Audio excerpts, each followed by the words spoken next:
on, guys? We are back at it again. Today is Wednesday. We're trying to get you another video. We're trying to squeeze some things in before we load the truck up tonight on the gooseneck and get ready to roll. I got to get a lift pump in the truck. Obviously we're on stock lift pump and we're trying to push a lot of fuel so that doesn't mix. And it hasn't had any problems because I don't have a gauge and I can't see it. It's all just a number. I'm just kidding. Don't take my word on that. But I'm gonna show you guys what I'm gonna do and pretty much how to make your own piston lift pump. This should be a good video for everybody out there. Hopefully a lot of first-gen guys search it so we get some good views. But this is something important to me. There's other guys that have done it and it's successful for them. You can buy one from the Hungry Diesel. Not bashing them. I mean, they do enough first-gen research. They know their stuff. Pretty much what I'm going to do, I'm going to do what they did, but for a lot cheaper. I'd say I've got like from $120 to $140 in this, and here is what I got. So yes, I did get a lot of the stuff from eBay. There are good sources on eBay, you just got to find them. So this is a second-gen lift pump right here, and it is, it's supposed to be decent. I don't know, the factory ones are made by Carter. But this is a Carter lift pump. I've seen bad stuff about them on YouTube, so hopefully this one doesn't screw me. And a spacer, fuel plate or something. I don't know really what it's for, but I know I had to get it. So I got that with the mounting studs. I got the supply line. You will need this. I got the supply line. This was like 69 or 70 bucks. This was maybe 20. The supply line was around 20 to 30 maybe. And the line did come with washers and stuff, genuine Cummins stuff. This isn't bad stuff. This is also genuine Cummins parts. This is the spring that you will be swapping out. I got this from the guy who built my compound setup, the one and only Justin Fonder. He is the guru. I got it from him. This should be supplying me with 14 PSI, I believe. I'll have to double check with him on that, but we're going to swap this spring right here out for the one in here, and I'll try and set you up so you guys can watch us do it. But until then, I'm gonna get all the stuff out I need out of the toolbox, and then I'll be right back. Alright, hopefully you guys can see me here. The spring is inside here. I've got a 1 1/8 end wrench, and we are just gonna go ahead and take it off.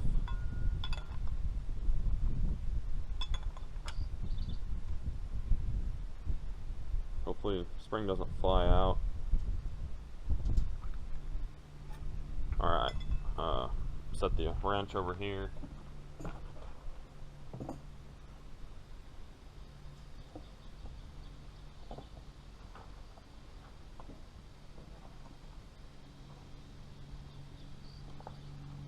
Alright, I'm back. Alright, so here is,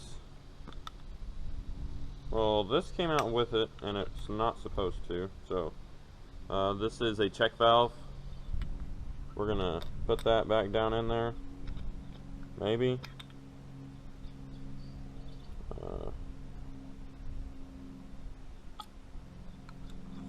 Pull that out a little bit. I think there was some suction or something in here. I don't really know. This spring does look a little different, obviously. I don't know if that'll make a big difference or not. I'm gonna put that one in there. I'm gonna set this one up beside you guys here. We're gonna try and fix what we just did. Alright, if that happens to you guys, just take the plunger out, or whatever it is. Just take that out, and it should just slide. The check valve should slide right back down in there. I don't know if there's a certain way that this puppy goes in. I assume it goes in like that.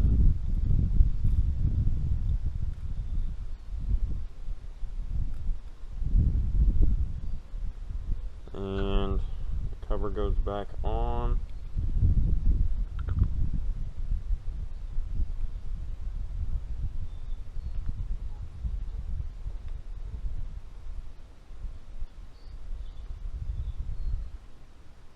Tighten that back down.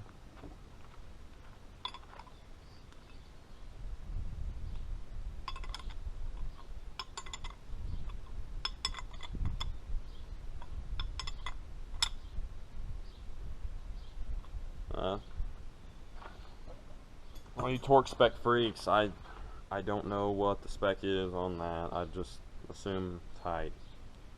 Well, this is a plunger actually. You can hear it. Put that back on. I took a minute to kind of look at the pump itself whenever I got it and just figure out what everything does. There's a few videos that explain. But there she is. New spring is in. We're going to get to taking the old one off and hopefully get some footage of that for you guys so you understand how. I'll make sure I do that. I'm going to ask Fonder if this, to double check this is right, and send him a picture of the spring that came out of it. But I'll be right back and we're going to start taking that off. So be ready for the next clip. Alright guys, just double checked with Fonder to make sure that spring is okay. He's like, yep, that's right, that'll work. No problems there. So we got it in, all good to go. If you guys didn't know, this is where your supply line goes. It goes into the top hole up here. But otherwise, yeah. We do have, like I said, we do have the washers to go on each side of the line. I got my tools. These studs, those are 1/2 inch. The bolts that are holding on the one that's already on there are 10 millimeter. So get your 10 millimeter with an extension. Let's see, the supply line on the other one. So it would be, this one is actually different, but on the one that's on there, it is a 9/16. We'll have to see. I can't believe that didn't fit.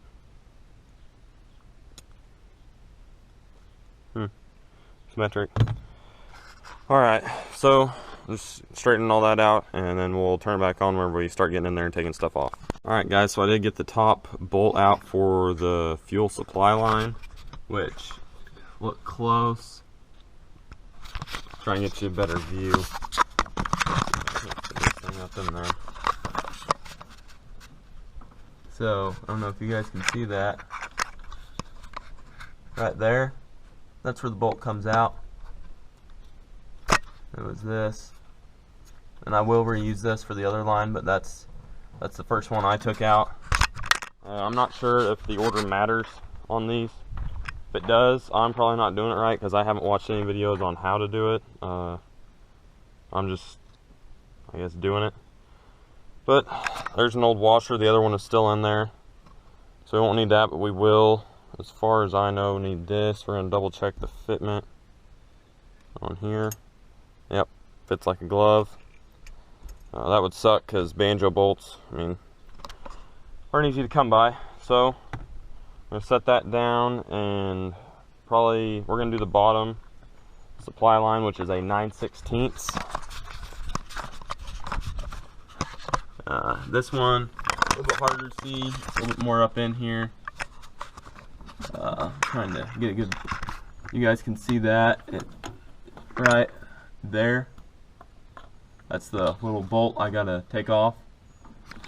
So we're gonna take, which you probably don't need to take it off, but I'm just gonna go ahead and take all the pieces off just to ensure. This is my first go around. Some of you guys that have done it before said, oh, you can just undo the pump bolts, undo that top bolt, undo the lines, pop it off. I'm just gonna go ahead and take that stuff off. We'll put it back together whenever we get it out, but whenever we get that off, we'll let you know. So we didn't get the top line off because that wouldn't come off and it was at a bad angle. So I went ahead and took the 2 mounting bolts off here. And like I said, they were just a 10 millimeter and they broke loose pretty easy. You gotta have an extension. I use extension 3/8 drive, socket, and ratchet, obviously. Then getting the fuel line off was not so easy. I tried getting it off this end, it wouldn't come off, so I took it off the other end. It has a clamp, but getting it off is pretty rough. If you guys are doing this and you're worried about it, once you get the starter off, if you're worried about it falling onto your starter, you should probably unplug the battery, because the truck will try and start itself, I found out. I don't even know what to call it.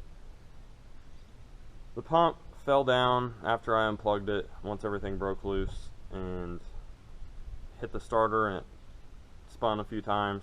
It's kind of funny, but now we won't have to worry about this riding on the cam lobe anymore. Won't break that off.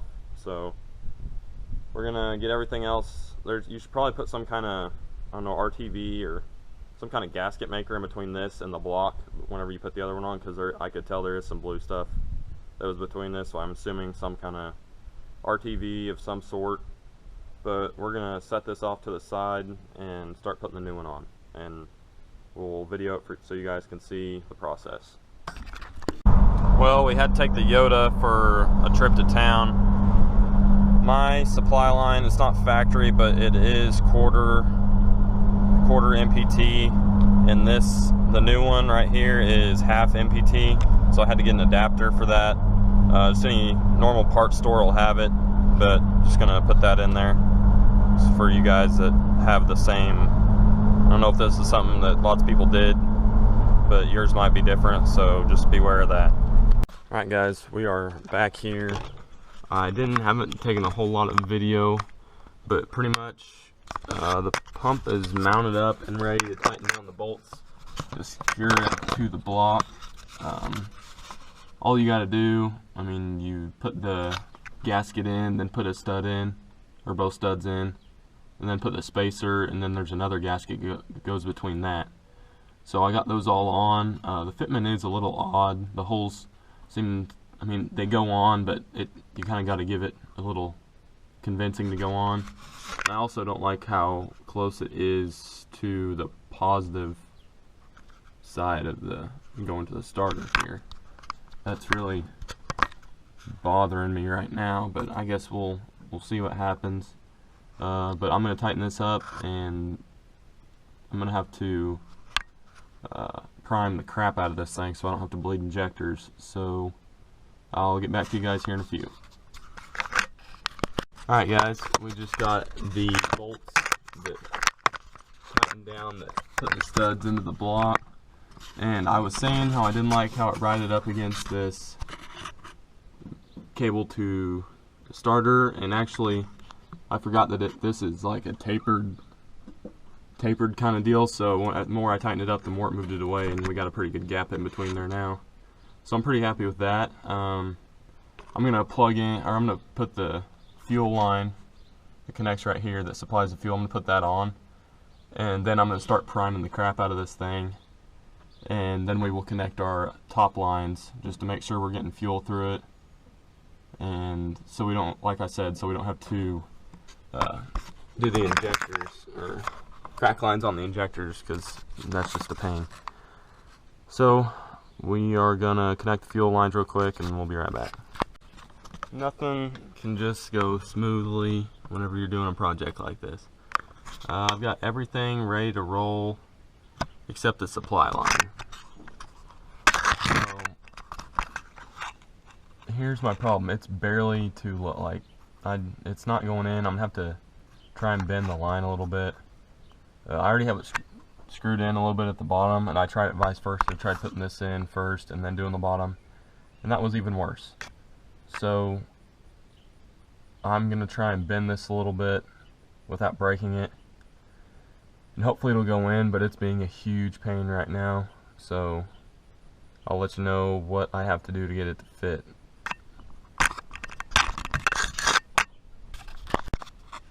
Well, we got everything buttoned up. You just gotta do some shimmying on that line and bending it a little bit, and it does work.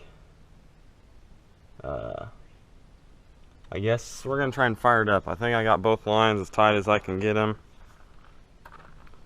We're gonna give it a shot here. Let's hope I pray it works.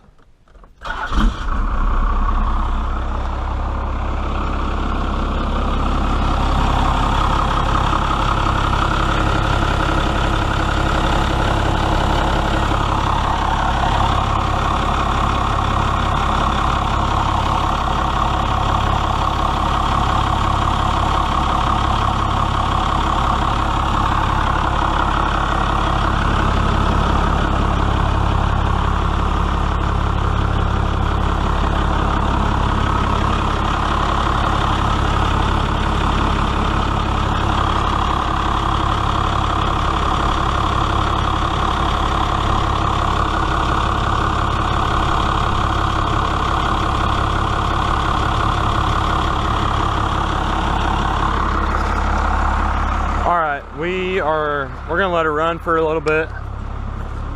But yeah, hopefully this helps some of you guys. On the supply line, I had to bend it a little bit and tweak it. Like, it was barely any. It was literally maybe 1/8 of an inch off, if that. So just give it a little bit of pressure and it'll bend just right how you want it to. Nothing too much. We don't want to break the lines, which that might even be frowned upon because it didn't go right in, but I had to do what I had to do to make it work. We're gonna drop the trailer. We were hauling limbs earlier. A big tree, another big tree fell in the front yard. So we're gonna drop that, get all cleaned up. We're gonna go pick up the Duramax and go load this bad boy on a trailer. We gotta clean everything up around here though, so I will get back with you whenever we go get the Duramax.